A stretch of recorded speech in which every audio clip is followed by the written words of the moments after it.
Yeah, make sure you live stream me and put my name as the tag. Inshallah, obviously we're trying to, inshallah, with the rahmah of Allah, trying to, inshallah.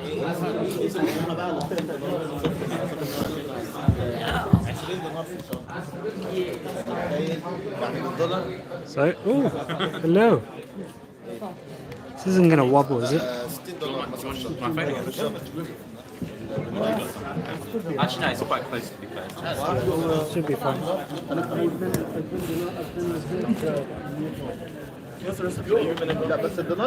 They are People love coming late. praying. People love being late. Who's talking? Some people wanting to go for a chai wala.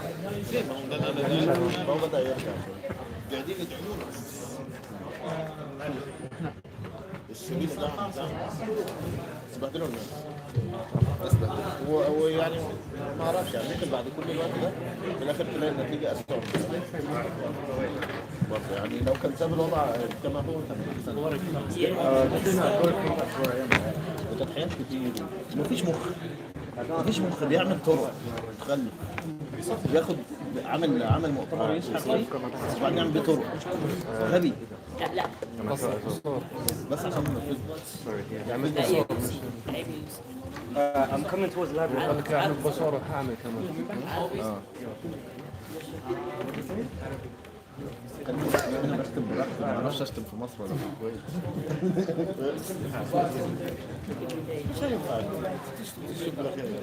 لا انا مش بس انا يعني معلش هو اللي عمله هو غلط بس بعد بغض النظر دلوقتي هو ماسك الحكومه فالمفترض ان احنا بادئين من الصفر ماسك المفروض بقى بدل فلوس من الناس خلاص مش مشكله الديون عادي ما عنديش مشكله بس فكر ازاي تجيب فلوس تعرف تدفع بيها الديون وفي نفس الوقت السلام عليكم ورحمة الله وبركاته. الحمد لله وكفى والصلاة والسلام على عبده اصطفى. Thank you very much for attending here today. Alhamdulillah, it's the third event of Discover Islam fortnight. Alhamdulillah, so far we've had two events, two talks, one on Islamic influence on Europe and one by Brother Muazzam Beg on Islamophobia.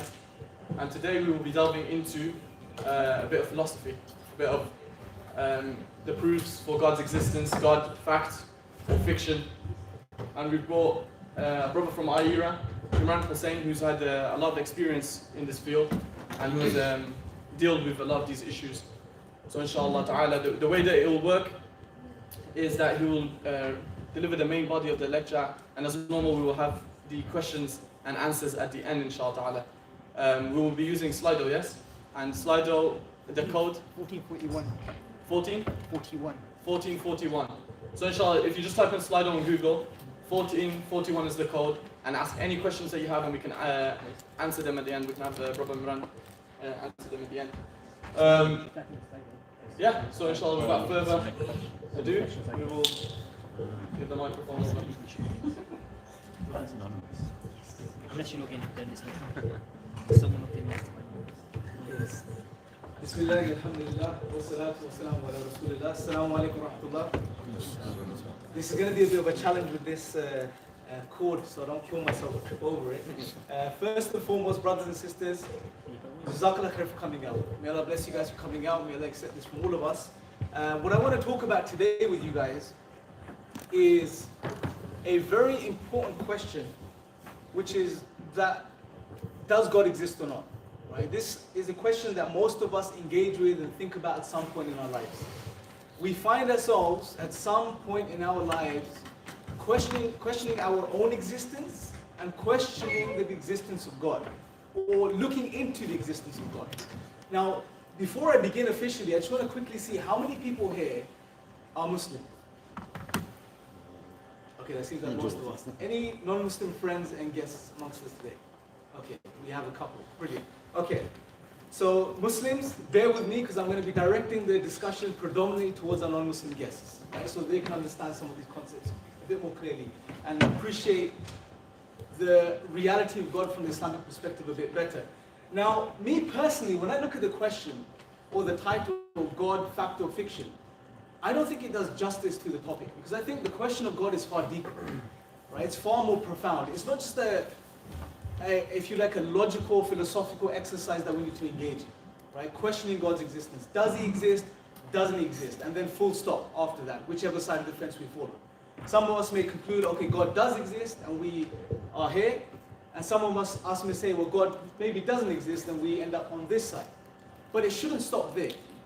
What I want to highlight today, at least take some part of today's talk discussing, is what does it mean once we do come to the conclusion that God does exist? Right? How does that change our lives? How does that impact us? What does that mean for us? Okay? So that's what I really want to focus on today. But let's begin from the beginning. Now, what I'm not going to do today is I'm not going to delve into trying to give positive arguments for God's existence and focus in on that. Because I personally don't believe that God needs to be proven. The existence of God needs to be proven. I believe the existence of God is self-evident.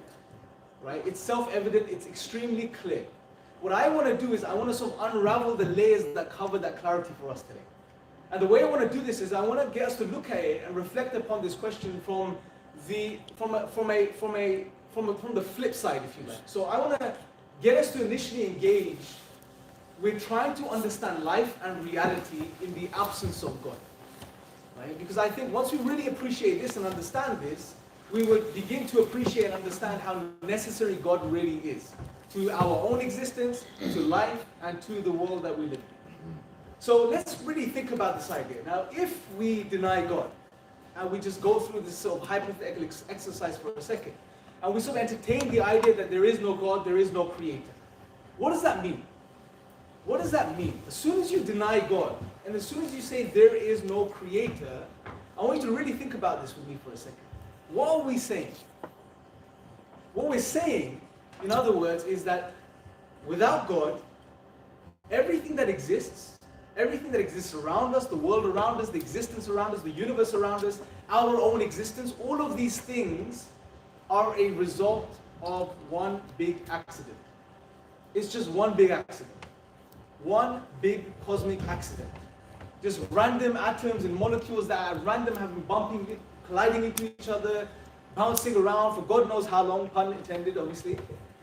And they have somehow emerged into everything we see in the world today. They have somehow emerged into everything we see in existence today, including our own existence.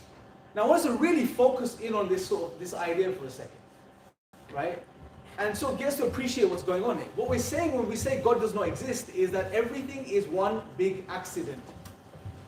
Now if that's the case, how do we make sense of anything? What we will begin to see is when we engage this idea that reality starts to fall apart, one step at a time. Let's begin with ourselves. As human beings, we have some very interesting questions that we ask throughout life. Some fundamental questions that we ask about our own existence. Who am I? Why am I here? What's my purpose? Right? The question of purpose, let's think about this for a second. We are purpose-driven creatures, I would argue. Everything about existence is purpose-driven. Now, this could be on different levels. There's one level which sort of directs our day-to-day life. From waking up in the morning to going to bed at night, it's all purpose-driven. Right? You get out of bed with a purpose. You have breakfast with a purpose. You brush your teeth with a purpose. You may have a shower with a purpose. Right? Then you get dressed with a purpose. You leave your house, go to work with purpose, etc., etc. Our entire lives are purpose-driven. Then when we make things as human beings, when we design things as human beings, any designers amongst us? 1, 2, okay. So I don't think you guys specialize for design in this particular university, right? When we design things and make things, we always design things with a purpose in mind. So those things can serve a purpose, right? I personally studied design engineering at university myself, and something that's very intuitive, almost axiomatic when it comes to design, any type of field in design, is that it has to be with a purpose. It has to fulfill a purpose. Not only the things that we make, but the things that we see in the world around us, we ascribe purpose to those things. right? So it's very interesting that our whole existence is purpose-driven, but when it comes to us, and we ask the question about our purpose, what is the purpose of my existence? What is the ultimate purpose of my existence? We don't have any answers. Especially if you deny God and you say there is no creator, therefore remember what we said, everything is one big accident. If that's the case, then there is no ultimate purpose. Because an accident doesn't have a purpose. Accidents don't have purpose, they just happen, right? So you'll never find the answer to that fundamental question that we ask ourselves as human beings. What is my ultimate purpose? Something all of us are in search of. This could be further developed into other areas such as value, right? We put value on things. We ascribe value to things. We ascribe value to human beings. Even amongst the irreligious and those that don't believe in God, they would even ascribe to sort of philosophies such as humanism, right? Where human life is precious. One of the fundamental axioms is that human life is valuable, right? Good is whatever results in the flourishing for human beings. But again, in the absence of God, where do we derive this value from? In other words, in the absence of God, if everything is an accident, then what's the difference between me and this desk, or me and that chair? And I want you to really think about this for a second. What is the difference? What's more valuable? If I was to ask you guys a question, what's more valuable, what would you say? So between me, let's take a simple example. Me and this bottle. Who would say I'm more valuable? That's a bit worrying. Not everyone's hands are going. Everyone's hands are going up. Okay, most of us, right? We'll probably have to. Hopefully, we wouldn't have to think about it much. But when it's between a human being and something inanimate such as a bottle, and I was to ask the question, what's more valuable? Obviously, the human being is more valuable. This is very intuitive, right? Now, if I was to ask you the question, why is that the case? What would you say? How would you justify that? Okay, I'm living. What else can you say? What makes me more valuable than that bottle, that table or chair? Yes? Because you can create the bottle. You can design the plastic, you can make the bottle, you can go collect the water, you can design the label, you can stick it on. But the bottle, the contents of the bottle can sustain it. So in a way it's equal. Okay, so what we're saying is that I'm more complex, one thing, and also what that complexity now dictates is that I can do more things than the bottle can do. Therefore, I am more valuable. But you can also make the bottle. The bottle can't make you. Okay, so because I can make the bottle makes me more valuable. Yeah. Okay, so that I'm more, from a perspective of utility, I'm more useful from that perspective, right? Okay, what else? So, I'm living, I'm more useful, what else could we say? Or maybe you could say things like you're conscious, you're rational, you know, you are X, Y, and Z. We can ascribe all of these ideas, but I want you to think about something for a second. When we throw these ideas out to sort of justify me being more valuable than the bottle, all we're doing is throwing out ideas. Where do we get these ideas from? What is the ontological basis for these ideas on atheism or naturalism in the absence of God? If you really think about it, there isn't. It's just ideas. Maybe they come from your own mind, maybe they come from society, etc. But there is no intrinsic value to that idea or those ideas in and of themselves. So value dissipates. Now let's think about it from an ethical perspective, morals. We're ethical creatures, right? When we see wrong, when we see bad, we speak out against it. We stand out against wrong and evil and oppression. When it's bad, we say it's bad. When it's good, we say it's good. But again, in the absence of God, in a world which is just one big cosmic accident, there is no objective morality. Right? Or you can say, well, it's my idea. So morality comes from our subjective experiences and opinions. But then they're subject to human experience. You may say, well, our morals evolve, but morals don't evolve. But you may say that our faculties and abilities to come up with morals and give morals evolve. But if they evolve, then they're subject to evolution. Therefore, they're subject to change. And on top of this, evolution isn't concerned with what's good or bad. It's concerned with survival and reproduction. So therefore, you lose the objectivity for morals from that perspective too. So in the absence of God, if we really follow it through, we end up in a world where you cannot really objectively say something is good or bad. Right? You lose that position. And it's very interesting because Nietzsche, for example, you know, we've all heard of the famous statement where Nietzsche said God is dead. Right? And we think, generally the way we understand this is, well, he was refuting religion, etc., and he's denying God's existence. But that's not the case. If you look at, for example, Ken James, one of the leading professors of Nietzsche, in regards to this statement and what he wrote in The Gay Science was something very, very interesting. Who he was predominantly speaking to were the secularists and the humanists who had already denied God. And what he was trying to tell them was that you've denied God, you've killed God, but those values that you hold on to, which were pegged in God, pegged in religion, soon you're going to have to lose those too because you have no basis for them anymore, as we've seen. You have no way to ground them anymore. And eventually you would lose those, and even predicted that the next few centuries would be nihilistic, meaning without meaning. Right? So, and he was true. There was some deep and profound wisdom behind what he said and what he meant. Because this is the reality. When you remove God from the picture, nothing makes sense. Everything loses meaning and value. Take our rational faculties, for example. Our truth-bearing rational faculties, right? Every single one of us in this room right now, we have an assumption that we have the ability to think and to reason. And we have the ability to attain truth, to come to truth. We may get things wrong sometimes, but we have the ability to eventually get to the truth of things. That's an assumption. That's an assumption behind any discussion we have. That's an assumption behind a discussion between, for example, a Muslim and an atheist. Both parties assume they are rational. They have truth-bearing rational faculties. Now again, let's think about this idea in the absence of God. How do we make sense of our truth-bearing rational faculties in a world which is just one big accident? How do we account for the ordered nature of our rational faculties? Right? Just think about this. It's impossible. If you look at what the experts are saying in the field, well, they're just boiling it down to, well, if our rational faculties evolve, and the issue there is because evolution, again, is not concerned with truth value, it's concerned with survival value. And what they've shown is true as well as false beliefs both can result in survival. Therefore, there's no need for truth-bearing rational faculties to evolve. So the best you can do from that perspective is to remain skeptical about your truth-bearing rational faculties. And if you put yourself in that position, then let me ask you, are you in any position then to argue against the existence of God? Right? Because when you're holding that position, I don't believe in God. Give me evidence for God's existence. You're assuming you have the ability to intake evidence or information, process it, and then assess whether you accept or reject. But what I'm highlighting is that in the absence of God, on a sort of naturalistic outlook on life, which is that everything exists is just physical, it's all matter, there is nothing behind this, no creator, no cause. On such an outlook, you can't even make sense of these rational faculties. So in other words, if you wanted to look at it in this way, and there's probably some, if you wanted to look at it in this way, another way you can argue this is, for you to argue against God, you need to assume God exists. Because in the absence of God, you can't produce a reason for us to trust our rational faculties. Right?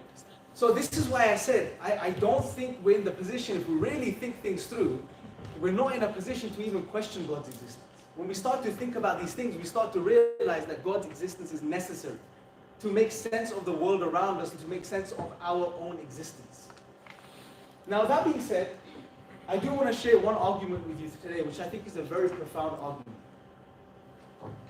And again, when we go through this argument, one thing we will appreciate is that, and this argument is from the Quran, or the roots of this argument are from the Quran itself. One thing we will appreciate is that even when God is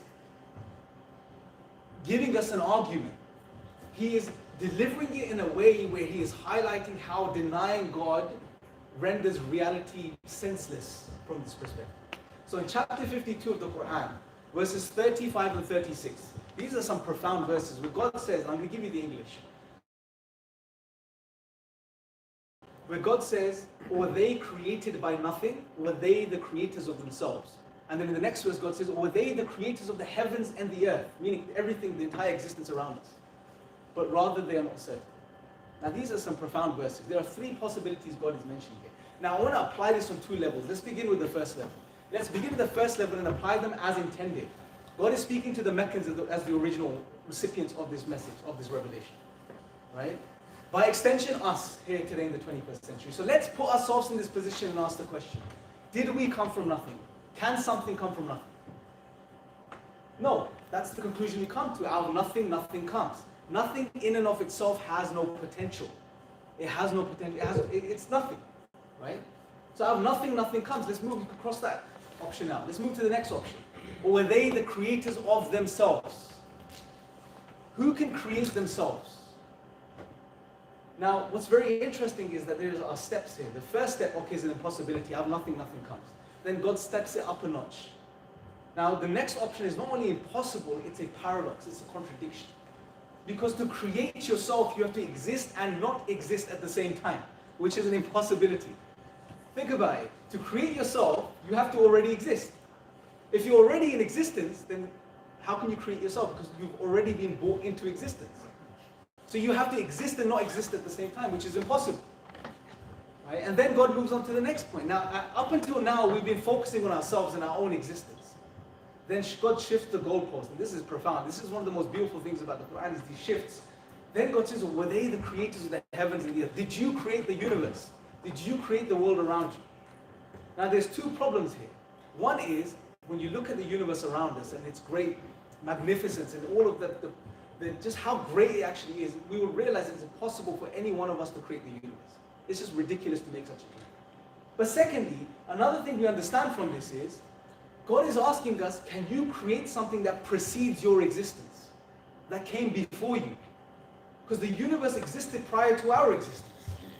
But that's impossible. How can we create something that came before us and is, from one perspective, necessary for our own existence? So it doesn't make sense. And God leaves the conclusion open for us to make ourselves, which is that the only real conclusion we can come to is that we were created by a creator. Now, let's develop this further. The exegetes that have commented on these verses, something they said which was very interesting, was you can take these logical principles and you can apply them to anything that begins to exist. Anything that's makhluk, that's creation, something that's created. Meaning, in other words, you can apply these possibilities to anything other than God, because we don't believe in a created God. We believe in an eternal being. So let's apply this to the universe. Right? That's the big question. Now let's ask this question again, or these questions again. Could the universe come from nothing? Again, out of nothing, nothing comes. It's impossible. Okay, so we can cross that one off. So let's look at the second option. Could the universe create itself?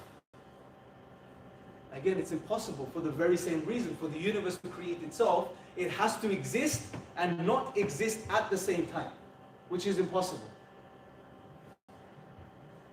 Now, the third option is quite interesting, because what was asked in the verse was, were they the creators of the heavens and the earth? And one of the things that's applied here is that something created creating something else. Okay? Let's apply this to the universe. Could the universe be created by something else that was created? Now, on the surface, yes, it can be. Right? So universe 1 could be created by universe 2, for example. We can argue that. That's possible. Well, then what stops us there? We can go further and say, well, what created universe 2? And if we can say universe 3 created universe 2, which created universe 1. Well, why stop there? What created universe 3? Then you can say universe 4 created universe 3, that created universe 2, that created universe 1. If we go on forever, ad infinitum, would you ever get to our universe? That's the big question. And the answer is no, because you cannot traverse the infinite. Now let me give you a simple example to really put this into perspective, because it's quite a technical type of concept. Imagine I want to go back home to London today after this talk, right? For me to go home, I have to get on a bus. There's a bus station outside, I need to get on a bus. And for me to get on a bus at the station, I need to borrow a pound coin. So I asked this brother here, brother, can you give me a pound coin? Because I don't have one. He says, I would love to give you a pound coin, Imran, but I don't have a pound coin. So he asked the brother next to him, bro, can you give me a pound coin so I can give it to Imran? He says, I would love to give you a pound coin, but I don't have a pound coin. So I have to ask the brother behind me, and he asks him, he says the same thing. He says, I'll give you a pound coin so you can give him a pound coin, so you can give Imran a pound coin, so he can go home. But he says, I don't have a pound coin. So he asked the brother next to him, and he says the same thing. Now, think about this point for a second. If this chain of asking for a pound coin went on forever, would I ever get on the bus and go home? Would that event of me getting on the bus and going home ever take place? What do you think? No. For me to get on the bus and go home, something has to happen. There has to be that first cause in the chain. The first person that gives the pound coin. Right? So that possibility you can cross out too, that the universe was created by something else created, because then that goes on. You can ask the question over and over again. So the only logical, rational possibility is that the universe and everything that exists was created by an uncreated creator. The first cause of everything that exists. That's who we believe is God. Right? Now, as powerful as this rational argument is, something I want us to reflect upon and go back to the original point I made, which was, I think it's far deeper than this. Right? We shouldn't be satisfied with just logical reasoning and argumentation. Right? As human beings, we're far more profound than that, and the existence of God is far more profound than that. Something I want us to think about and understand is, from the Islamic perspective, Allah subhanahu wa ta'ala, God, has made something very clear. He's actually told us the purpose of our existence.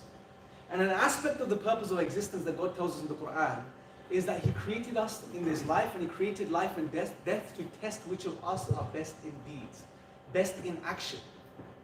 Right? It's a test. And one integral aspect of that test is to see if we can use the faculties God has given us, our rational faculties, our intuition, our fitrah, the innate nature, which I'll discuss in a second. If we can use the world around us and all of the signs that God has placed within the world, and we could come to the conclusion that He exists. God is not going to spoon feed us in this existence. That's not the purpose of us being here. God is not going to appear in front of you and say, here I am now, believe. Because if that was to happen, then the test is over. God makes mention of this in the Quran. The Meccans at the time of the Prophet, peace be upon him, wanted the angels to appear with the Prophet. They wanted to see the angel. And God even mentions that if this was to happen, the test would be over. The reckoning would begin. Because the test would be over. So but saying that, God has given us enough. Given the sincere individual enough to lead him or her to God. If you are sincere and honest, and you are searching, you realize you're coming to this existence, you're going to die one day. And you have thought about the deeper questions, and you've been triggered in that way, and you've asked the questions about your purpose of existence. Where have you come from? Where are you going? What's this all about? And you're sincere in looking for the answers. God has placed enough in this existence, and He's given us enough faculties and tools to be able to come to Him, to find Him. But He is not going to spoon feed us, and He doesn't need to, because He's given us enough. So that's the premise I hold. Hence, any argument, no matter how powerful it is, and trust me, I've seen this. I've been involved in the work of da'wah, meaning sharing the message of Islam for many, many years. I've spoken to many, many atheists over the years, non-Muslims, some very beautiful people, right? But one thing I've always noticed is that no matter how profound of an argument or reason you give someone, if they do not want to believe, they are not going to believe, right? Because human beings are not robots. You can't just have input and output. You can't expect to give someone a rational argument and then them to become Muslim. No, it doesn't work like that. We're more deeper than that. Islam informs us of the realities of the human being. We're not only physical, we're spiritual. We have a heart, we have a mind, right? We have the soul. And there are sometimes more deeper things going inside a person which is keeping them away from God, although what may appear on the surface is, I don't have rational proofs of God's existence, or I have rational arguments against God's existence. That's on the surface level, but in most of the cases, at least from my own experience, it's always something deeper, some trauma, something that's happened in life, where they've probably misunderstood this reality. They've probably lost a loved one, something has happened, and they have connected the dots in a way which has pushed them away from God, right? So I want us to really think about these realities, and this is an aspect of being sincere with ourselves, because look, at the end of the day, we're going to all go in our own graves, yeah? I'm not going to be in your grave, and you're not going to be in my grave. Right? So every single one of us, one thing we can agree upon is that we're all going to die. Death is inevitable for the theist and the atheist. So we have to think through these things for ourselves and ask ourselves, am I really being honest with myself? Right? That being said, the second part of the discussion that I want to move on to now is to what I believe is far more profound. We've discussed God's existence theoretically, logically, philosophically, whichever way you want to look at it, but this is, for me personally, where I stand right now, this is fluff, right? This may be useful for some of us, but what's very, very important for us to focus on is, what does it now mean? If we have understood rationally, intuitively, and by the way, as human beings, as Muslims, we don't believe we're born as blank slates. We know this, we see what happened, before I move to the next point, what's happened in the world that we live in the 21st century, we are born into a certain world which has a certain philosophical paradigm, right? And we learn how to see the world and understand the world and how to think according to this paradigm. It may not be directly taught to us, but it's indirectly implemented, just instilled within our minds and our hearts. Up until the 17th and 18th century, the predominant view in the world was that yes, we acquire knowledge through our senses, and we acquire knowledge through engaging with the world, but there is also innate knowledge which the human being is born with. right? And this was not only what Muslims said over 1400 years ago. The Prophet, peace be upon him, indeed said that every child is born upon the fitra, which is the innate nature of the human being, which recognizes the existence of God. But this was something that it was a global phenomenon. It was a phenomenon across cultures, which was that humans believed that there's innate knowledge. In the 17th century, you had John Locke, who wrote about education, and one of the things he suggested was this idea of tabula rasa, that you're born as a blank slate. And then later on, in the 18th century, you had the existentialist philosophers who came along and started to suggest, that existence precedes essence, and you are born with zero knowledge, there is no essence, and you have to then find your meaning and purpose in life yourself. So this is the world we live in, this postmodern, post-18th century world where these ideas of innate knowledge don't really make sense to most of us. But from the Islamic perspective, that idea is there, which is that we have innate knowledge. The belief in God is already a part of us. There's a compass inside us, which already directs us towards God. And then this is acknowledged through our understanding of the world and looking at the signs of God. And when all of these things come together, they lead to this conviction in the Creator. Right? So, that being said, what's far more important now is, okay, say you come to the conclusion that God exists. Say you end up at the place where you're concluded and you are satisfied and you have that conviction now that there is a Creator. Right? Now, we shouldn't stop there. The natural question, the next natural question that should stem within our minds, and probably does for most of us, why did He create us? Because we don't have the answer to that question. Because we didn't make ourselves. The way we see reality and existence is, we're born without choice, without choosing our families, without choosing our gender, without choosing anything really, and we come into this existence and then we leave without choice. So the one that put us here is the one that can tell us what our purpose is. The natural next question is, what is my purpose? Now in the Quran, God clearly outlines the purpose of human existence, which is to worship Him. God says in the Quran, وَمَا خَلَقْتُ الْجِنَّ وَالْإِنسَ إِلَّا لِيَعْبُدُونَ, that He did not create mankind and jinn kind, but let's focus on the human beings for now, because most of us here are human beings right now, right? God tells us He created us for no other reason except to worship Him. Okay? Except to worship Him. Now worship doesn't, as soon as I say the word worship, it may bring some negative connotations to mind. Again, because of the background knowledge of the word worship and how we apply it. Worship in Islam is something profound. It's something very, very beautiful. It's comprehensive. Worship doesn't just mean praying 5 times a day and fasting in Ramadan. Right? Those are the ritualistic acts of worship, but worship means your entire life could be worship if you do it with the right reason, if you live with the right intent. And if you live consciously of your Creator. So worship is comprehensive, and God tells us that He created us to know Him and to worship. Right? That and I know it's not the topic today to discuss the Quran being revelation from God and what's the proofs of this, etc., etc. It's another talk in and of itself, but it's something to consider for a second. For me, one of the greatest miracles of the Quran is that the Quran, when you read it, one thing you realize is that it benefits no one but yourself. Right? It benefits no one, but it's for you. Right? It's not for God. God makes clear in the Quran, He is ghani, He's free of need. If all of humanity was to get together and worship God in the most perfect way possible, it would not increase God's majesty in the slightest. If the whole of humanity was to turn away from God and not worship Him, it would not decrease God's majesty in the slightest. God is free of need. So it's not for God.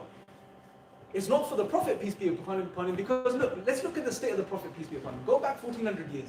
There was a point where the Prophet, peace be upon him, started to share these revelations with his community, the Meccans. Now, eventually, as his message started to catch on, the leaders of Mecca weren't really happy. Right? They were getting really frustrated because he was moving people away from their traditions. He was moving people away from their beliefs. Right? And inadvertently, he was damaging the economy because he was taking people away from the worship of these idols which were at the center of the city, around the Kaaba, around the house in the middle of Mecca. So they had all the reasons to stop the Prophet from preaching this message. Now there were occasions where they offered the Prophet, peace be upon him, everything. They said, look, what do you want? You want money, power, women, influence, whatever you want, we'll give it to you. Stop preaching this message. What was the response of the Prophet, peace be upon him? He rejected all of this.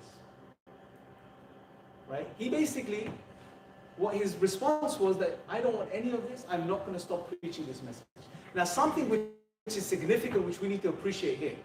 A person lies for one of two main reasons. Either they want to benefit from something, or they want to protect themselves. The Prophet, peace be upon him, by rejecting those things, achieves neither. He doesn't get any worldly benefit because he's just rejected all the things we've offered him. And that was literally everything. And at the same time, he's not going to benefit in any way, or he's not going to protect himself in any way, shape, or form, because we know how much the Muslims were boycotted at that point. How they were tortured and beaten and forced out. So this highlights that the Prophet, the psychology of this man, sallallahu alaihi wasallam, was not, he had no reason to lie. He had nothing to gain. When you read the Quran, it's for us, it's not for the Prophet. Well, it was when it was revealed, but now it's for us. It doesn't benefit the Prophet, peace be upon him, in any way, shape, or form, other than his reward is with his Creator. Right? So really think about this. And when you read the Quran, you realize, look, the main message of the Quran deals with the purpose of our existence. That fundamental question we all ask, which is to worship our Creator. And everything else in the Quran revolves around this fundamental message. It helps us in achieving the purpose of our existence, which is to worship our Creator, to facilitate that reality. Right? And that for me is one of the most amazing proofs that the Quran is divine. And you can't explain it any other way because there is no other explanation. So the Quran tells us that God created us to worship Him. Now how does this impact our life? How will this change our life? What's in it for us? Right? Because as human beings, this is how we function. We always have what's in it for me mentality. Whenever we do something, whenever we follow something, accept something, adhere to something, we always look at what's in it for me. How am I going to benefit? Right? How many of us been on a diet before? Many of us. Brothers don't like to admit it most of the time. Right? We've all experienced a diet. How painful is it to go on a diet and to stop yourself from eating food? It's not comfortable, is it? But we do it because we benefit from doing it. Right? We do things that are beneficial for us. How does believing and worshipping in God, in particular, worshipping God, benefit us? Now I'm going to share a few and then I'm going to wrap up. First and foremost, see, we live in a world where we have this idea of liberation. We are liberated. We are free people, right? We can do whatever we want. We don't have to follow anyone. We don't have to adhere to any religion, any old philosophy, idea, way of life. We are free to do what we want. And we live in this delusion. Because the reality is, when you really think about it, no one is free. No human being is free. Every single one of us in this room and every single human being that exists on the face of this planet is a slave of something or the other.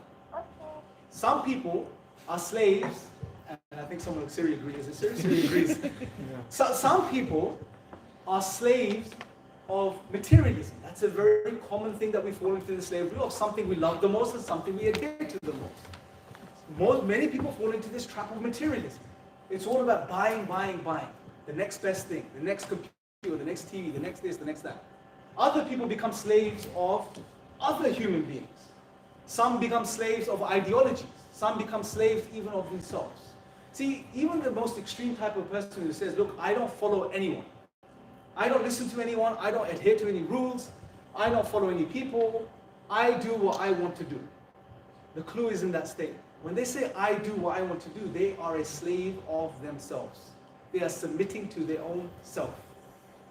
They are obeying themselves. So every single human being is a slave. But what Islam does is it gives you this opportunity. It presents you with a choice. Who do you want to be a slave of? Do you want to be a slave of things that are created and ephemeral and that have no intrinsic power, value, or worth? Or do you want to be a slave of the creator of the heavens and the earth? The one that created all of these things, the one to whom all power belongs, the one that's in control of all of these things and is allowing for all of these things to exist. I don't know about you guys, but the most rational choice I would think is that the intelligent human being would want to submit themselves to their creator. And in doing so, something very profound and beautiful happens. As soon as you submit yourself to God alone, you submit yourself to your creator and you fulfill the purpose of your existence, or at least try to. As soon as you do this, you are freed from the slavery of everything else. You are freed from all of these ephemeral material shackles. You are no longer a slave of the material world. You're no longer a slave of yourself. You're no longer a slave of other ideas, materialism, etc., etc.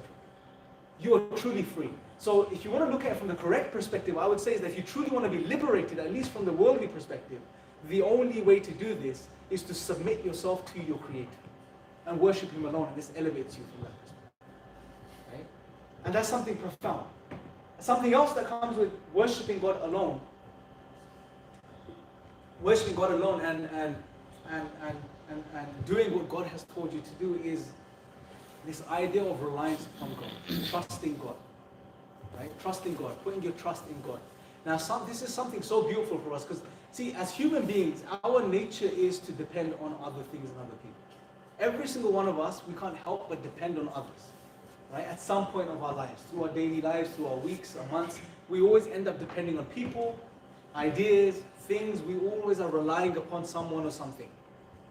And with this comes great anxiety and stress and worry because we have learned through experience, the experience of life, that people let you down. Ideas let you down, systems let you down, things let you down.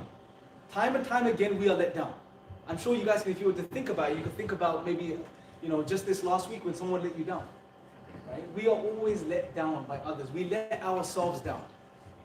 And in a world which is, there's so much going on around us, and sometimes we can't make sense of the things that are going on around us, especially even in our own lives, we just freak out because we realize, I'm putting my trust in people and things and ideas, but people are letting me down. It's failing.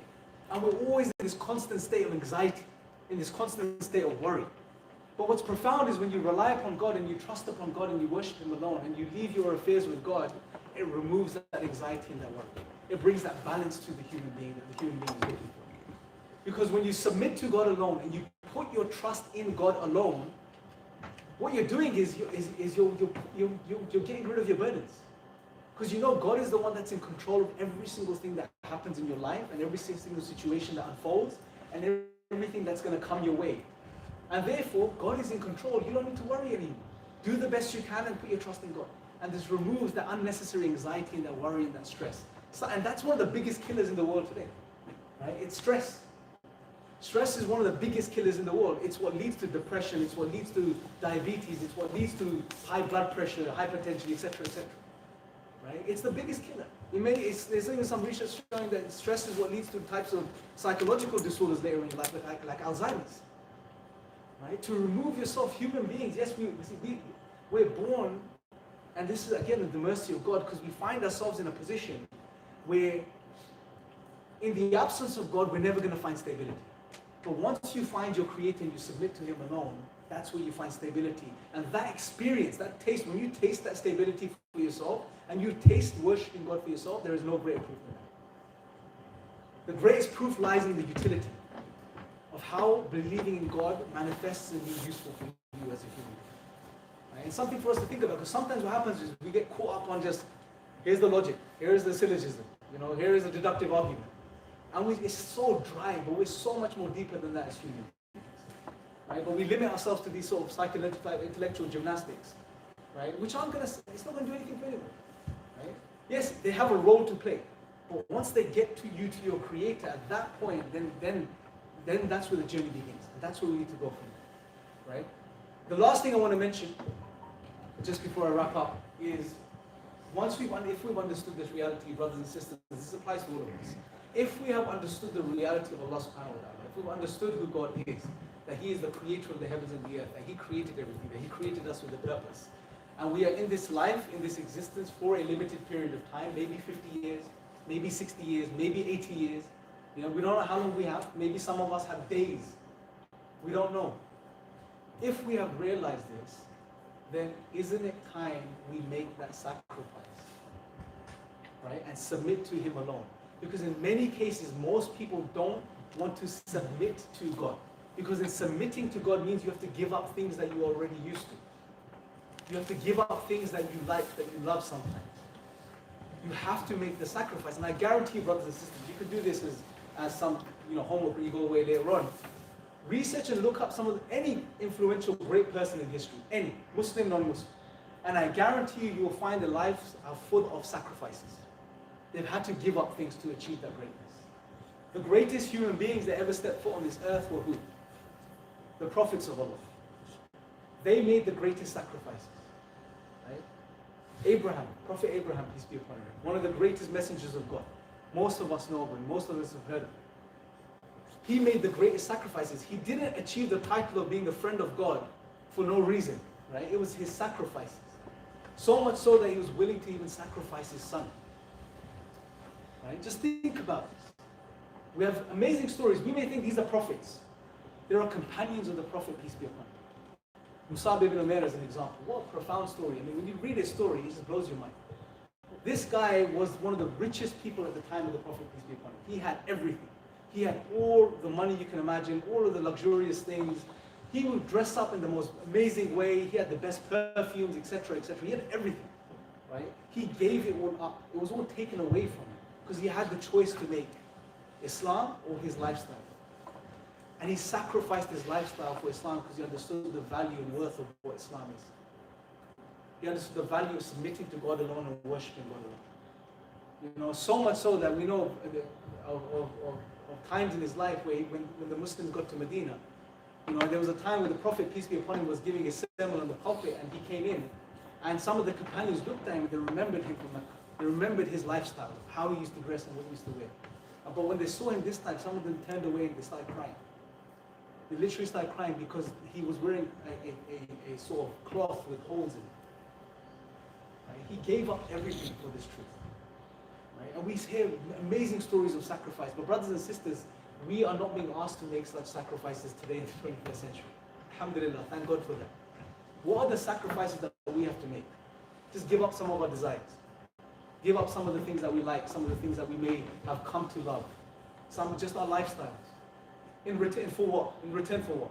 In return for true success in this life and in the hereafter. Yeah, we are too, honestly, the worldly material, the world that we live in is full of material distractions. We're constantly being distracted. Constantly being distracted. But to give that up for something far more profound, and we have the intellectual ability and the hearts to understand this. To sacrifice something in the here and now for something for true success is well worth it. But we have to make that choice, and it's true for us Muslims too. You know, we're Muslim within a certain parameter sometimes, with borders. We keep it within our circle of comfort, right? I believe enough, I do enough just to get by. But we are not fully submitting ourselves because we don't want to give up those things that we still may be holding on to, those things that we love and desire. We know those things are going to be detrimental for us. No matter how much enjoyment we find in those things in that present moment, in the long run, they're going to destroy us.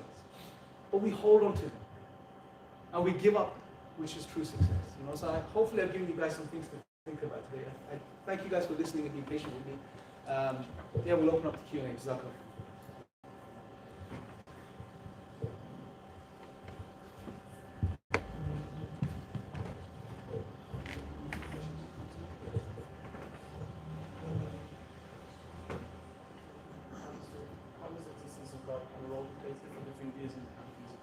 Okay, so how does the existence of God and the role he plays differ between deism and theism? Okay, so the deistic conception of God, generally speaking, and there's many these terms. Let me just make clear first. Terms don't have a single definition. Now, there's a general way we understand deism. A deistic God being, sometimes the way you define it is a creator that caused everything, put everything in motion, but then he took a back seat. So he has no role to play in this existence. He is not controlling this world in any way, shape, or form. The world is working itself. Sometimes you can refer to this as a mechanical being or a cause. Just this thing that brought everything into existence and then stepped back. The theistic conception of God, or in particular the Islamic conception of God, is we believe in a personal being. A being that not only created everything, that maintains everything, that sustains everything, but a being that has, engages with his creation, sends down revelation, right? The one that's allowing things to unfold, the one that has true control and power, right? That's who we believe God is from the Islamic perspective. Now, there may be a tying question from here, which is sometimes you get to the point where some people may ask, okay, fine, you have arguments for God's existence, but then how do you go from that to the Islamic concept of God, right? There's a bridge there that needs to be crossed. Now, it's very simple. You can even rationalize this point, which is we can ask some questions. Okay, if there is a cause and we've agreed that there is a creator, there is a God. Now, there's some things that we can ask and we can understand. For example, if this creator brought this universe into existence, right? If we look at the universe, how much potential power is in this physical universe? We can't even begin to imagine. Right? What happens when you take an atom and you split in a particular way? Does anyone know? Yeah, there's an immense release of energy. That's one atom. We don't even know how many atoms exist in this physical universe. So the one that created this entire universe must be all powerful, right? Another thing we can conclude is, well, if he created this universe has laws. It has the laws of physics. There are the laws of logic. There's the laws of mathematics. there are laws that govern this universe. A lawgiver must be all-knowing. Right? So we can rationally conclude these things. This creator must have a will. This is the biggest distinguishing factor here. One of the ways you can think about this is that, look, we believe in an eternal being, a creator that has no beginning, has no end. This eternal creator chose to create the universe at a particular point. I won't say point in time, because we don't know how time works, if it worked beyond that, right? This creator created this universe at a particular point. He could have created this universe at any other point, but he chose to create the universe at this particular point. What does a choice point towards? A choice points towards a will. Right? Therefore, this cause must have a will. So, in a very simple, logical way, we can come to certain conclusions. This cause must be all-powerful, all-knowing, must have a will, etc., etc. And when we look at the Islamic concept of God, what God tells us about Himself in the Quran, what we're surprised to find is that this is exactly the concept of God that we believe in, right? Because we don't believe in a God that's a man or that simulates His creation in any way, shape, or form. We believe in an eternal creator who's unlike anything that exists. There's nothing like Him. He has no beginning, He has no end. He is the first cause. So it's in line with our reason from that perspective. Just to remind you guys, if you haven't asked the question yet, you can still ask it on Slido, and the code is 1441. For the second question, inshallah, why do some people suffer so much in this life, especially the innocent, such as children? So this is a very good question. It's a very common question that comes up, and I think it's a very genuine question as well. It relates to the problem of evil and suffering. Right? That's how it's known philosophically. Why is there evil and suffering in the world if God exists? Okay. Now, this problem holds true if you have, for example, a Christian conception of God. Because according to Christianity, Christians generally believe God is love and He is mercy. Okay? If this is who God is, if God is only love and mercy, then if there is evil and suffering in the world, that makes sense. There is a problem there. But from the Islamic concept, or the Islamic perspective of God, our understanding of Allah is different. We believe God is the most loving, the most merciful, but we also believe God has many names and attributes. Okay? So for example, we know God is the wise. Al-Hakim, He is the one that's wise. Therefore, things that take place in this existence, there is a great wisdom behind it. Okay? Now, the issue comes up here, which is there is an assumption on the part of the questioner, which is there is no wisdom behind the things that happen. So eternally, it's coherent with the view of Islam, which is that God has created the world, He allows for things to unfold, and there is wisdom behind everything that happens, good and bad. Right? However, what we need to understand here is that just because we don't understand the wisdom behind things that happen, it doesn't mean there is no wisdom there. The issue arises when the person that's asking the question puts themselves in the position where they demand to understand the wisdom, or they feel they have the ability to understand all the wisdom. And therefore, if they cannot understand it, there is no wisdom. This is egocentrism. This is arguing from the ego. Just because you can't see it, being a limited human being that goes through this world in a temporal way, right? So our existence unfolds in a particular way. We go from A to Z. We can't change this. We're bound by these laws. Therefore, when something happens in this world, if we don't understand the wisdom behind it, from our limited perspective, it doesn't mean there is no wisdom. Right? That's the first point we need to really understand and appreciate. Right? Many times in our own lives, we go through something really bad. Right? It really affects us. We don't understand why it's happening. But then 4 or 5 years later, 6 years later, maybe 10 years later, we look back and we think, you know what, if that never happened, I wouldn't be where I am today. So we sometimes get the ability, God blesses us with the ability to connect the dots in the right way at one point in our lives. Sometimes we don't, right? But we have to, this is where we fall back on. God is all-knowing, He knows everything. He has determined everything, He wants best for His creation. But He will allow for the existence for His creation to unfold in ways sometimes where sometimes they will go through hardships, sometimes they will go through difficulties. But inevitably there is always good behind those things. Whether you can appreciate at that point or not, it's irrelevant. Right? But we have to fall back on that understanding. And understand that we are limited as human beings. Right? A beautiful example of this, the Quran answers this question. I would really encourage you guys that want to really look into this further. There is a beautiful chapter in the Quran, chapter 18, Surah Al-Kahf. The story of Musa and Khidr. Moses and someone that we call Khidr, that we know as Khidr. Now, it's a profound story. Wallahi, honestly, brothers and sisters. Moses accompanies, without getting too much detail, but just to give you one aspect of the story. Moses goes to accompany this man called Khidr. Right? He meets him at a particular point, and Khidr tells him, you're not going to be able to be patient with him. You're going to see some things, you're not going to be able to be patient with him. Moses says, no, he's insistent, let me accompany you, he accompanies him. Now, at one point what happens is they're traveling together, they get onto a boat of poor fishermen. So this boat belongs to poor fishermen. They get onto that boat, and what does Khidr do? He takes something, I think it's an axe according to some of the narrations, and he slams a hole into the boat. Right? Now, if you were with them at that point, what would you think of this action? What would you think of this action? It's crazy. What's wrong with this man? He's destroying someone's boat. These poor fishermen have let us onto this boat. They're so generous, and this guy is destroying their boat.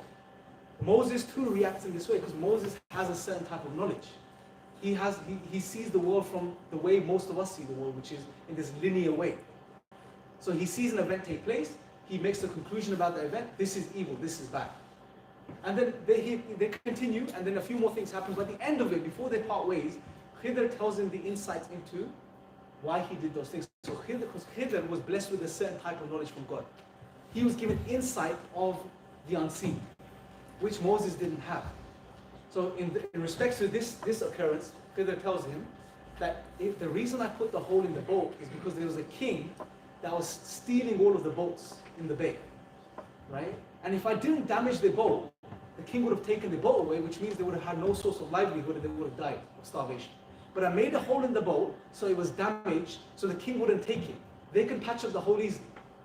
Right? And on top of this, if all of the other boats were seized in the area and the only boat that remained was of this poor fisherman, who's going to be in business? The poor fisherman, right?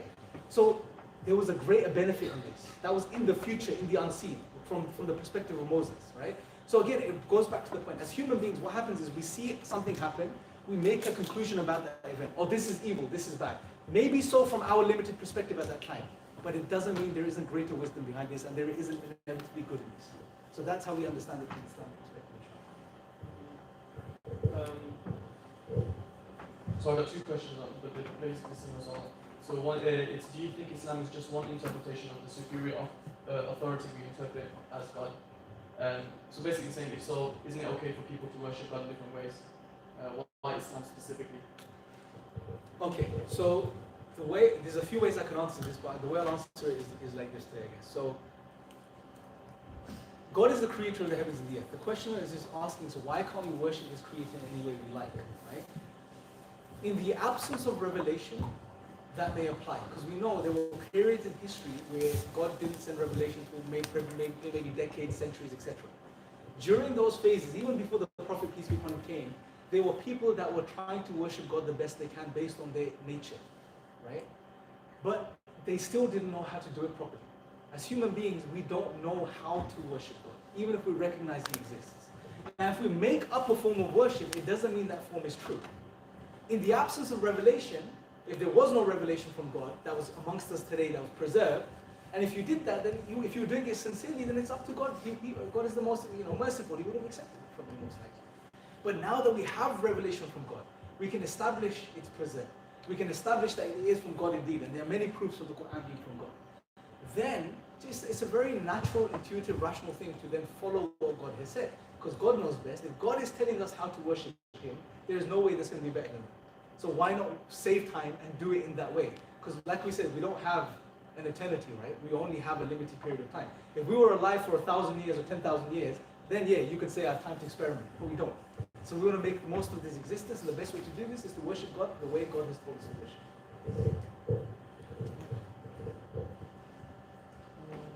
So you answered another one with that one as well.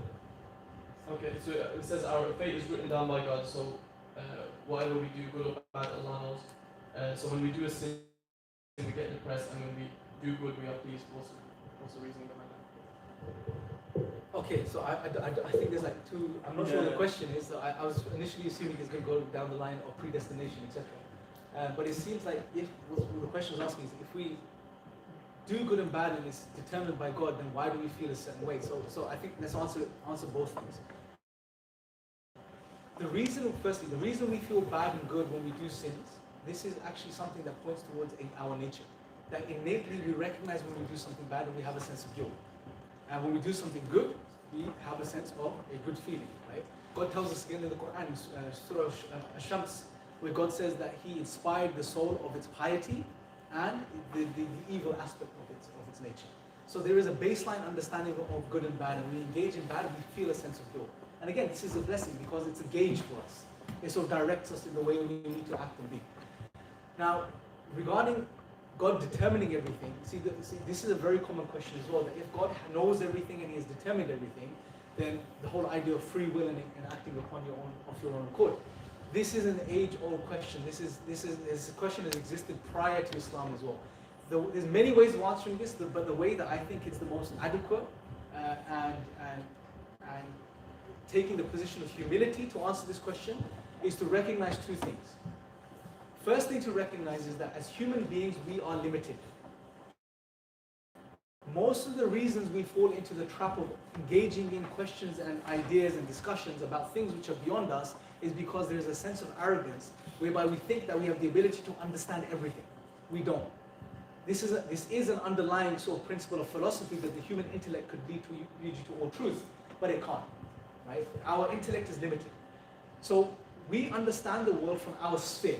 I want us to see it this way. We live in the world and we have our own sphere. So like I said before, we are born in this world.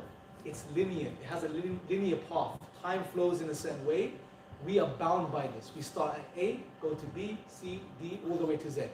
We can't change this. You can't jump to D and then come back to A. No. As human beings, we're limited to this passage of time. Therefore, what happens is as we're living and we are making our way through this life, and one of my friends put it this way, and I think it's a very beautiful way he explained this, is that as we're making our way through this life, say you go from A, B, C, there's a choice at C. You have to make a choice. Now, there's three choices. You make a choice, the other choices collapse in, and you've made that choice, you go on. And then you have more choices. So life unfolds for us in this way. We can't change this. That's our sphere. Okay? Now, when you go to, from God's perspective, we can't put ourselves in God's shoes. We can't put ourselves in the mind of God. Because if we could do that, then we would be God. Right? We wouldn't be human beings. God's perspective is different. God is not bound by time. He is the creator of time. Therefore, past, present, future, what is, what could have been, what would have been, it's all, we don't know how it's different. It's all there for God. Right? It's not unfolding for God. God is not restricted to time as we are restricted. Okay? Hopefully you guys are following me as far as what I'm saying. Right? So hopefully it doesn't get too technical. So what the point we should appreciate is see as two spheres. You have the human sphere, you have God's sphere. We are limited to our sphere. We don't understand how things work from God's perspective. Therefore, when these two spheres merge from the perspective of predestination and free will, we don't know how it works. What we do know is God tells us that He knows everything and He has determined everything. So we know this. And if it comes from God, then it must be true. Right? But at the same time, God has told us that we have free will. We have to make the choices from our sphere. So that's what we have to do. How these two spheres merge, it's beyond us. We can't understand it. If you try to understand it, you never will be able to. Because for you to be able to understand this, you have to have knowledge of both spheres, which we can never have. Right? Does everyone follow me so? Yeah? So the humble position is to understand your limitations and to limit yourself to those limitations. And then, from that point, engage in things which are beneficial for you and your existence. Pondering and reflecting over and spending the next 30 years trying to solve the problem of predestination and free will is not going to get you into paradise. It's not going to win the pleasure of God. Right? You're not going to be worshipping God by doing this. Right? Focus on what we were created to do. Sometimes we get caught up in these things, again, because of certain influences, etc., and certain underlying assumptions that we have about us as human beings, that we have certain abilities which we don't. Right? It's about submitting to authority and doing what's relevant to us. We've got two more questions we can end on, inshallah. How do you know that Islam is the right religion when other religions such as Christianity and Judaism are very similar? And in Islam they also know as the people of the book. So what differentiates it from that to make it true? Okay. So the first thing is just to clarify, we don't say that the other religions were false. Okay, I'm being very careful with my word choice here. God in the Quran tells us that He sent messengers throughout history. And again, if you were to think about God, then this is expected. Because throughout history, human beings needed to know the purpose of their life. They needed to know who God is and how to turn back to God. So since man first stepped on this earth, God has been sending messages throughout history. Each time God sent a revelation, sometimes for a particular nation, sometimes for some nations, a group of people, etc. Again, according to the wisdom of God. But God never preserved those because they were not fitting for the people that would come at a particular point in time. So God continued to send messengers throughout history. Those texts, those revelations were changed by people at the time. Many examples of this, we don't have time to get into this, but if you look at the preservation of the biblical text, the canons for example, Christian scholars themselves that study this, they will tell you that even in the oldest manuscripts, there are on the columns there are certain scribes that have written, fool, why do you change the text? So there are people that have gone to the text and changed things in there. We believe God gave Moses revelation, the Torah. We believe that God gave Jesus the Injil or the gospel. But it's not the gospel that we find today, or the gospels that we find today, Matthew, Mark, Luke, John, etc. So we don't deny previous messengers, and we don't deny the previous revelations given to those messengers, but we don't have any of those previous revelations preserved with us today. Even if we did, the point we need to appreciate is that God has sent the final revelation for a reason. It's the final revelation for a reason. Therefore, just see it as the final upgrade, if you like. It's just following the same, and which basically contains the same fundamental message, which is worship God alone, do good while you're here, and your return is to your Creator. Right? It's as simple as that. That's the fundamental. The fundamentals are the same. The laws, the rules may be different. So we have the final revelation, which is preserved, which we should therefore follow. Right? Whenever the simple way of looking at this is, we do this with most things in life. Right? For example, who's an Apple follower here? Apple, iPhone, Android? MashaAllah, Muslims. Yeah. But look, what happens when a new upgrade comes out? What do? What do most of us do?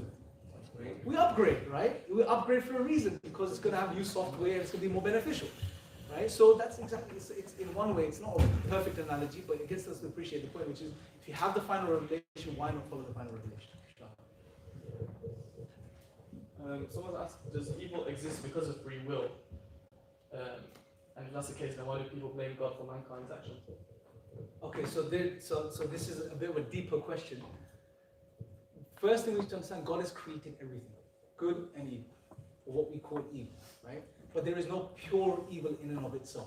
God does not create pure evil, right? Remember, like I said, everything that happens which may manifest as evil or bad has a greater good behind it, right?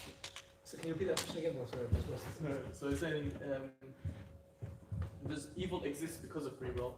Okay, yeah. So there is an aspect of some of the evil that manifests in our lives because of what we do with our own choices, right? Allah tells us in the Quran that some of this is because of what your own hands have done. So some of the things that befall us is because we are agents with free choice and free will, and we make certain choices. When we make choices which God has told us not to make, then they have outcomes, right? They have implications, and those are bad implications in many cases, or in all cases, in some way, shape, or form. Right? So some aspects of the evil and suffering that we see in the world today is because of what we have done as human beings, right? Global warming, for example, right? Some of the things we are to blame directly. Sometimes it's not because of what we do, but it is many wisdoms, many reasons it can happen. Sometimes you can go through hardships and trials in our life because it becomes a means for us to turn back to God. Because remember, what is the purpose of our lives? To worship God. So if we understand that's the purpose of our lives, then whatever helps us in fulfilling that purpose is really what is good.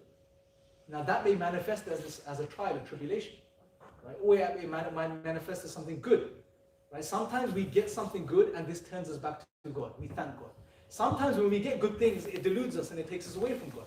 And then that type of person needs to be hit by something for them to wake up and have that realization, right? So there are many wisdoms and reasons behind why the bad things happen, difficulties come, trials come, etc., etc. So this is the final question, inshallah. We're going to wrap up on this one. If Allah is able to do all things, can He create another God like Himself? Yeah. So this is one of those questions which ties in with a spectrum of questions, such as can God create a rock so heavy that He Himself cannot move? Right? Now, something I want us to understand here is that such questions are not questions. They are statements in disguise as questions. Just because you put a question mark at the end of a statement, it doesn't make it a question. A question is something that requires an answer. That's open-ended, right? That you can answer. When you say, for example, let's take the example of can an all-powerful creator create a rock so heavy that He Himself cannot move? Really think about that for a second, and it ties in with that particular question as well. Really think about that for a second, and other such questions. What you're saying in one part of this supposed question is that God is all powerful. So he's saying, can an all powerful being create a rock? And then in the second part of the question, you're saying that he himself cannot move. You're saying God is not all powerful. Does everyone follow me so far? So in this line, this nonsensical line, what you're basically doing is you're saying, you're presenting a contradiction. You're saying an all-powerful God is not all-powerful in the very same sentence, right? So you're already giving the conclusion within the sentence, which means it's not a question. It's a ridiculous statement. It's a contradictory statement because you're saying, can an all-powerful being, acknowledging God is all-powerful, create something so heavy that he himself cannot move, meaning that he is not all-powerful? So we're saying, can an all-powerful God be not all-powerful? Right? It just doesn't make any sense. And you have certain things, certain questions like this, and again, it ties in with that question. And there's sort of a list of questions that play with these ideas. And again, someone that asks such a question, I would really get. So there's two things you can do. Because it's a silly question, you can answer it in a silly way. You can say, well, yeah, God can create a rock so heavy that he can't move, and then he can move it. Right? You can play that game. We can play that game too. But I would say you want you to go down that route. I would just say, look, highlight the stupidity of the question and the contradiction of the question, and then talk about something which is more relevant.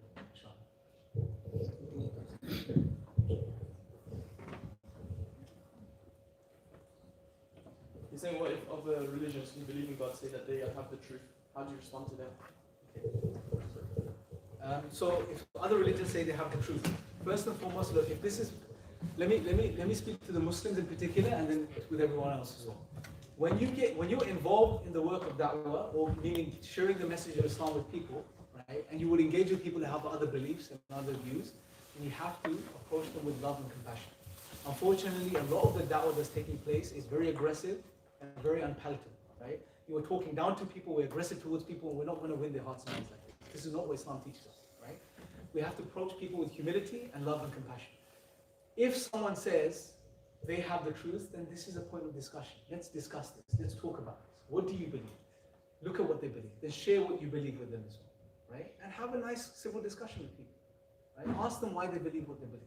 Allah says in the Quran to produce your evidences, produce your proofs. What do you have? What are the reasons you believe X? Share them with me. And genuinely be there to listen to them and listen to their views and why they believe what they believe, right?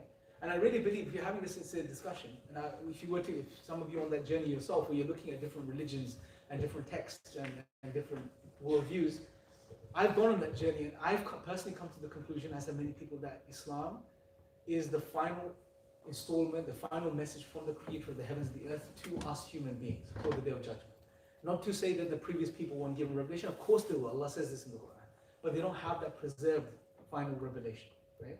Now, yes, there may be people out there that have, from just fitri, naturally they believe in God, right? But they may hold a position, well, I believe in God, I don't need to follow a religion, why should I follow your religion? That's where you then establish why the Quran is from God, and then the simple logic is, well, if it comes from God, why not follow what God is telling us over what we think is right? Because He knows best, we don't, right? So just engage with people like that, inshallah. If anyone has any questions that they'd like to ask directly, they can put their hands up. And if not, inshallah, we can conclude. I think that's a no.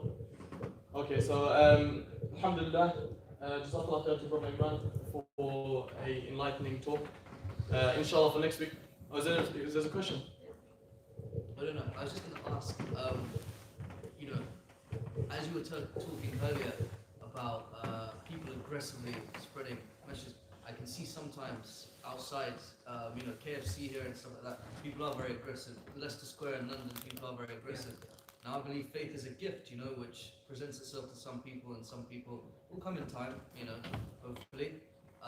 So, in the way, my question basically is, why would God design it in such a way that, like you said, how would you get people to do things with love and compassion? Yeah. How would you enlighten them? And, how would you regulate religion as itself, as a whole?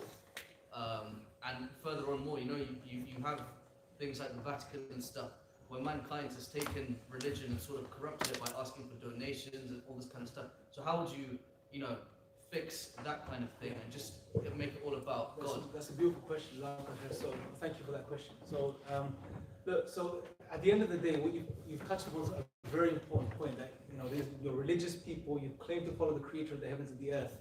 why is it so that you conduct yourself in such a way? And you didn't mention Speaker's Corner, which is probably the biggest culprit. Right? Yeah, exactly. So the point being, bro, when it comes to Muslims, we have the text, right? I normally, because we do dawah training courses on how to engage with people and share the message of Islam. The biggest proofs you can get from the Quran itself. I'll give you one example. When God is sending Moses to speak to Pharaoh, and you know stories are profound because they have universal lessons, right? Sometimes what's amazing about stories is they could be true or fiction, but the lessons they contain sometimes are true, either way. What's amazing about the Quran is the stories are true and the lessons they contain are universal and timeless. God sends Moses to Pharaoh, right? Now when God is sending Moses to Pharaoh, God tells or advises Moses to speak to Pharaoh in a particular way. He says to him, speak to him with soft, gentle speech. Qawlan layyina in the Arabic, right?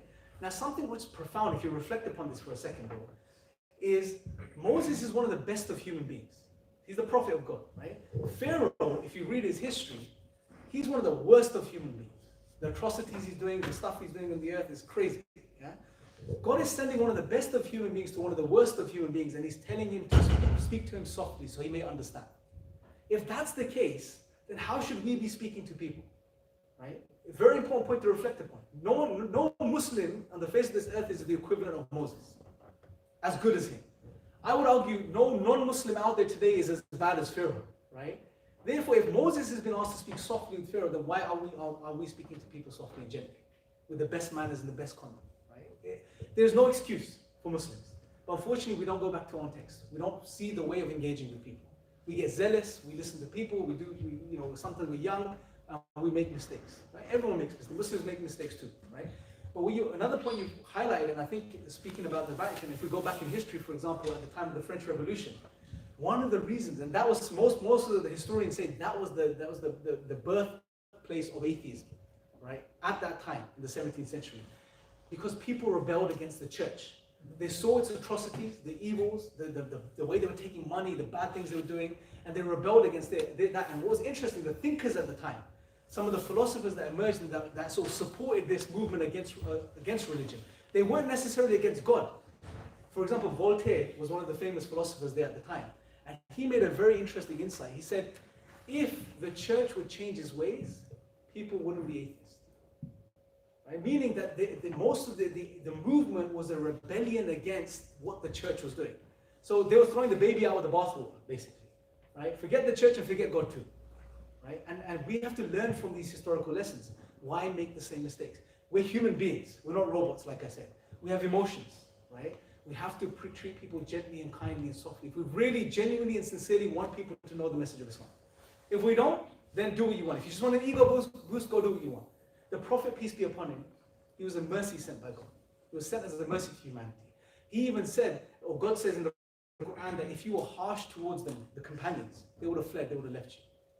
Right? So these are lessons for us to learn, but unfortunately we don't put these into practice. We don't adhere to these and follow these. And saying that because we're all weak, we make mistakes. Sometimes they're genuine mistakes, sometimes they're just based on ignorance. And we're all on a learning curve, And I would really encourage non-Muslims, and firstly I would apologize to them if they've had bad experiences with Muslims, to try not to allow that to reflect upon Islam itself. And I know it's harder said than done, but to separate the two. Right? Separate the driver from the car, basically, right? Separate the Muslim from Islam and look at Islam for itself. And understand we're all human beings and we all are fallible and make mistakes. But the thing is, that's a very lovely point. But the thing is, how do we actually see it? Because, if you look around now, and I hate to say it is the truth, some people, they sort of hijack a religion, then they use it for their own advantage. Yeah. You see, Christians, I have had Jehovah's Witness knocking on my door asking for money. They want donations so they can continue. Does that really put me in good stead with God, or does that, and they say you reap what you sow, or is it just good stead with them? You have, sadly, the situation in Syria and stuff like that, where people are in poverty and people are coming along and, brainwashing them with ideologies and stuff like that. So where is a regulation? What is right and what is wrong? See, the thing is, one of the beautiful things about, at least from the Islamic perspective, is that there is no hierarchy, right? As there is in Christianity, for example. Mm-hmm. So yes, we have. How do you unpollute what man has done to the religion? Yeah, How do you so take the oil out of water? You know what it is? Something we need to appreciate. This is a universal human historical phenomenon. Throughout history, the reason people changed the message was because of gain, small gains, money, etc. They did this throughout history, right? If God hadn't preserved the Quran, people would have done the same to the Quran. God says in the Quran that He has revealed it and He will preserve it. That's the only reason it's preserved. Human beings, leave us to our devices, and we'll do anything to benefit us. Right? If we're corrupt, we'll corrupt everything. Yeah. How do you undo this? I don't know. Yeah, this is a big project. Yeah. The only thing I would say is what I can think of is what we need to do as Muslims is we need to turn back to the original sources, study them, become students of knowledge, study what they're saying, understand them, and try to live by them the best we can, right? And if this is why it's it's one thing to say you believe in God, right? But it's another thing to say that you live as if God exists, right? Start living as if God exists. Muslims say we believe in God. I could talk about myself, but I fall short myself many times. Yeah? Like I feel so much guilt sometimes when I come and do these lectures because I'm making mistakes myself. Yeah, we fall short, but it's a case of understanding that we need to, if we really believe in God, then that should manifest in a change in our lives practically. And some of that change is that our mannerisms and our conduct is to the best of as it can be, right? And we have to engage in that way. Yeah? Thank you. Yes. Jazakallah, just to add to it, the issue that you highlighted does not apply only to religion, like doctors, medicine, or builders. Yeah. They are the same problem. So, as the speaker mentioned, it's knowledge. We have to study Education becomes and ignorance. the knowledge in Islam actually is very important in Islam. Knowledge is not sort of knowledge only, but for action as well. From actions. Yes. And Thank you. in Al-Muwatta, which is a very well-known book, at the end he mentions a hadith by associated to the Nabi Sallallahu Alaihi Wasallam. He mentions it to Isa alayhi salam, and he says, look in people as not as gods. Don't look at them. Don't look down on people as gods. Look at them as other human, in support rather than trying to do something. Absolutely. The action is key. Because in the Quran, when you read the Quran, one thing you see is that God, most of the time, He pairs belief with good deeds. Right? So the Asr, for example, one of the chapters, the short chapters, God says, by the passage of time, for a surety, human beings are in a state of loss. Right? Except, there's an exception, except for those who believe and do good deeds. Right? First two things I mentioned. So belief and good deeds are always paired together, in most cases. Right? So, and that should highlight again to us Muslims, especially, that it's not only about believing, but it's following it up with action as well. Yes? Sister? What does God say about those who existed before knowing God? Such as the ancient Greeks, they had like Zeus Yes. as their God, and then the Mayans. They all had gods, but not the Abrahamic one. So, like, what's their faith? What does God say about Okay, so there's a few angles I can answer this question. One of the perspectives is, historically speaking, when you look at the history of religion, there is a mainstream understanding that's become popular, again, around the 17th and 18th century.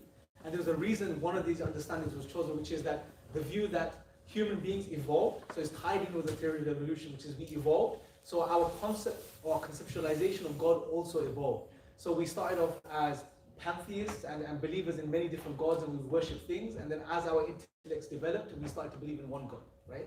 But there was, in history, if you go back a few centuries, there was an equal opposing theory too, which had more evidence based on missionary work, by the way. Because missionaries went into different rural parts of this world, into villages and places, and they noticed that the people in these parts of the world, their concept of God was of monotheism. They believed in one God, right? So these are ancient people going way back, right? Because those people held on to the tradition because they weren't influenced by, as the rest of the world has gone through developments, because they're still separate from the world.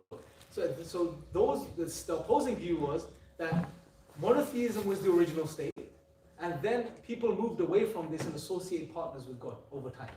And that's what Islam says as well, that God, since man first stepped on this earth, God has been sending messengers and prophets to correct people. But people align themselves, and as soon as the messenger leaves, eventually over time they deviate away from that true path. And they start associating things with in the worship of God. What's interesting is, the Quran, again, this is why I really encourage everyone to study the Quran, Muslims and non-Muslims. One of the beautiful things that the Quran does is that it pairs the names and attributes of God in a way where people don't fall into this trap again. Right? So for example, Surah Ikhlas, which is the 112th chapter, which most Muslims have memorized, right? When God says, say He is God who is uniquely one. Qul huwa Allahu ahad. Right? Now, what's amazing is as soon as Allah says ahad, we think, okay, He's uniquely one. There is nothing that even comes close. He's one and alone. That's what ahad means, one and alone. There's no second or third. And as soon as you think about this sort of thing makes you think how great and how high and how distant is God and how insignificant are we. And before this type of idea develops into, oh, maybe I need to find some sort of intermediary. Maybe I need to find something to worship God through. Maybe I need to worship something else along with God. Before that happens, in the very next verse, God says, Allah Samad. As-Samad means He is the one that you rely upon, the one you turn to, the one that you're dependent upon. So it balances out the understanding. Yes, God is the most high, the most perfect, nothing comes close to Him, but He is the one that's there for you to answer your prayers to directly and to help you and to take care of you and to nourish you and to sustain you, etc. So the Quran, subhanAllah, is beautiful. What's beautiful is that it's mitigated these issues that arose throughout history in such ways. Right? Hopefully that answers your questions.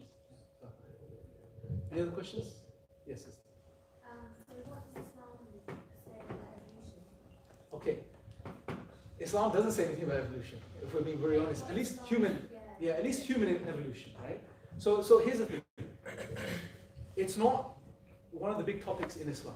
What we do know is that Allah, through the text, that Allah says He created Adam with His own hands, right? So what we understand from at least from the orthodox position is that Adam was created as a unique, separate individual being and sent down. Okay. Now that doesn't mean there weren't creatures before that were similar to humans. They were possible. There were other creatures that were similar to humans. It doesn't mean that the animals didn't evolve the way the theories tell us they did. Okay. So we don't deny the evolution as according to the Darwinian mechanism itself, which is the most popular theory at the moment in evolution. We don't deny from the Islamic perspective that other animals and creatures didn't evolve in the way that science tells us today. Possibly they did. The Quran is silent on this. It doesn't tell us they did or didn't. Right? So you can go with the science in regards to that. But when it comes to human evolution, the orthodox position is that the human being didn't evolve from these creatures. He was created specifically and then sent down to earth. Right? Now, 2 points here. Logically, from the Islamic paradigm, once you understand God is all powerful and able to do all things, then that's not an impossibility. Because God can do that. God can create another creature separately from everything else and send him down, right? Now, what the issue is that what we find, the position we find ourselves in the 21st century is that we have science, okay? We end up trying to justify Islam scientifically because of our misunderstanding of what science is. This is a very important point we need to understand. Science is a method that we use to study and understand the world, okay? Bertrand Russell, one of the predominant philosophers of science, he said that science is an attempt to discover, by means of observation and reasoning based upon it, particular facts about the world. Meaning, science deals with the observable reality. We can study and understand the things that are within this observable plane, right? It's limited to that. Science doesn't deal with other metaphysical questions and realities, okay? Also, another thing we need to understand, like tying in with the question of evolution, is that science doesn't deal with absolutes. Science doesn't deal with facts. Science deals with what's most probable. When you study the philosophy of science, one thing you learn is it's based on induction. Meaning, if there's always a possibility that new evidence will emerge which will counter the theory that we hold today. Right? So science deals with theories and they will call it true, but you wouldn't call a scientific theory true from the sense of absolutely true. It's true from a scientific perspective, meaning it's most likely. It's what we believe is most likely that's happened. Right? That's something we just really appreciate. Therefore, any theory in science, whether it be the theory of evolution, in particular the Darwinian mechanism, which is the most popular one, it's still a theory. It's probably, according to science, it's the most likely theory for human evolution, but it's not absolutely true. Right? So if we understand this point, it's fine. When you're doing the science, work with the theory, knowing that it's within the scope of science, but it doesn't conflict with our theology. Right? Because it's a working model. Use it as a working model. Right? So there's no conflict there from that perspective. Because it's possible they may change their views. Also, science deals with what you call, or works in the plane of methodological naturalism, right? Now, methodological naturalism, as much of a tongue twister as it is, it's a very simple thing to understand, which is science can only produce conclusions which can be observed, which are natural. So it can only look for natural conclusions for occurrences. Science cannot resort to metaphysical conclusions for occurrences. It's a very important point to understand when you study the philosophy of science. Scientists will always look for So say there's a phenomenon, to understand the phenomenon, they can only conclude based on the natural. A natural explanation for this occurrence. That doesn't mean there is no metaphysical explanation for that occurrence. Right? So from the scientific sphere and the limitations, I can appreciate why they are adhering to the Darwinian mechanism as the most predominant theory these days. Right? That being said, there's about 5 or 6 main models that are equally as impressive from the perspective of evidence, but they're not pushed. Now this goes into another discussion. Why is the Darwinian mechanism being pushed in particular as opposed to any of the other mechanisms? We're not trying to go into that, right? Hopefully I've given you enough to understand some concepts as to why there's no contradiction, because what we have in the Quran is from God. What we have in science is based on limited human knowledge and our attempt to try and best understand reality. It's not based on facts or absolutes in any way, shape. Any other questions? Or are we running over? No, just a quick question. What's the? Can you elaborate on the Big Bang theory and whether it conflicts with the Islamic position, I guess? So this is a big discussion, bro, which is scientific miracles, right? And let's put the miracles claim aside.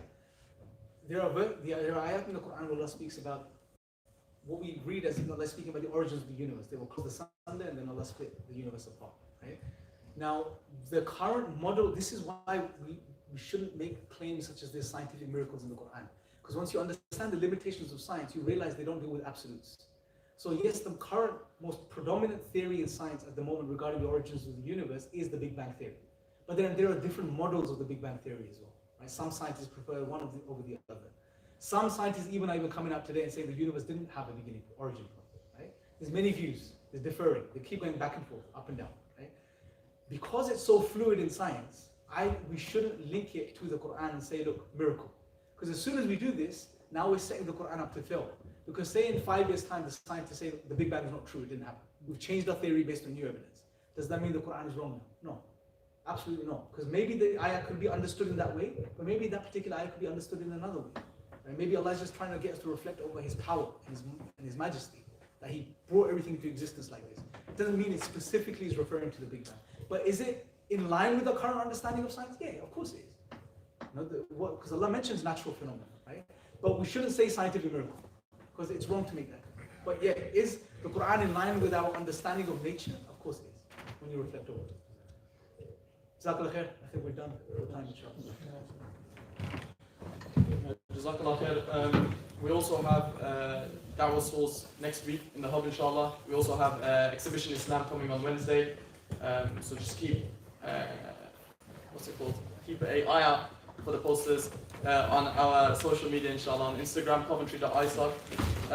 And there's also a talk for aimed at the Muslim audience, inshallah. A reminder next week by Brother Abu Yahya, Ustaduna. So inshallah, try and come down for that. Jazakumullah khair for attending. Barakallah feek.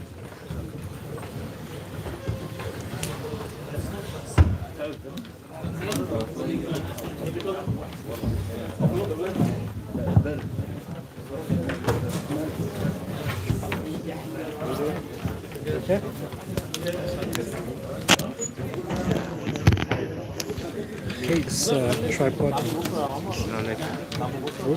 Hey, salam. You good? How you doing? It's his phone, isn't it? How do you end it? Yeah. How are I you? don't want to delete it. Wait. Hey, don't. It's his phone, man. Don't mess with it. You see how this is You know, if you give me a topic.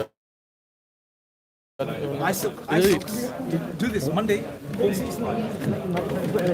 Okay, no, because I'm something different. I don't know how to end it. Okay. Let me stop this. Good to go.